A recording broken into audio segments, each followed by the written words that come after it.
आपण बघितलं असेल की डोंबिवलीमध्ये पलाव पुलाचं एक शिवसेना आणि मनसेच्या माध्यमातून आंदोलन करण्यात आलं होतं आणि पलाव पुलाचं काम लवकर व्हावं आणि या ट्रॅफिकच्या जातातनं लोकांची सुटका व्हावी याच्यासाठी आमचा प्रयत्न होता.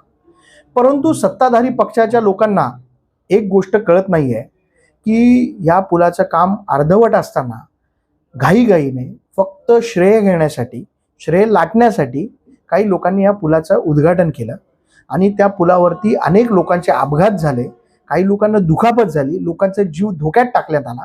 या सर्व ज्यांनी उद्घाटन केलंय, ज्यांनी विशेषतः नारळ फोडले, त्या सगळ्यांवर गुन्हे दाखल व्हावे याच्यासाठी आम्ही पोलीस प्रशासनाकडे पाठपुरावा करतोय.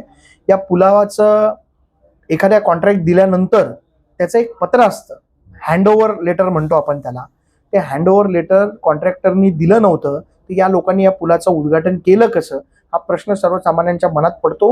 आणि पोलीस प्रशासनाने गुन्हा दाखल केला नाही तर एक मोठं तीव्र आंदोलन याच्या विरोधात आम्ही छेडणार आहोत आणि या पुलाचं काम त्वरित लवकरात लवकर पूर्ण करून हा पूल लोकांसाठी सुरू करावा अशी विनंती देखील करणार आहोत. या पुलावरती ॲस्फाल्ट मास्टिक टाकून हा पूल पूर्ण करण्यात यावा अशी टेंडरमध्ये अट असताना या पुलावर ॲस्फाल्ट मास्टिक टाकण्यात आलेलं नाही.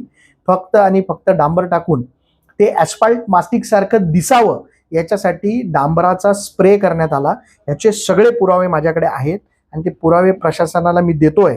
या कॉन्ट्रॅक्टरवर आणि ज्या लोकांनी याचं घाईघाईत उद्घाटन केलं त्या सगळ्यांवरती सदोष मनुष्यवधाचे गुन्हे दाखल व्हावे अशी विनंती मी प्रशासनाला करतोय. मला तर असं वाटतं की काही दिवसापूर्वी तिथल्या काही लोकांनी घोषणा केली होती की आम्ही सगळ्या निवडणुका युतीमध्ये लढणार आहोत, परंतु युतीमध्ये कुठलाही यांच्या ताळमेळ असलेला दिसत नाही. आपण बघितलं तर पुलाच्या उद्घाटनाला बाजूला 100 मीटरवरती भाजपाचे प्रदेशाध्यक्ष जे आता नवनिर्वाचित प्रदेशाध्यक्ष आहेत ते राहतात.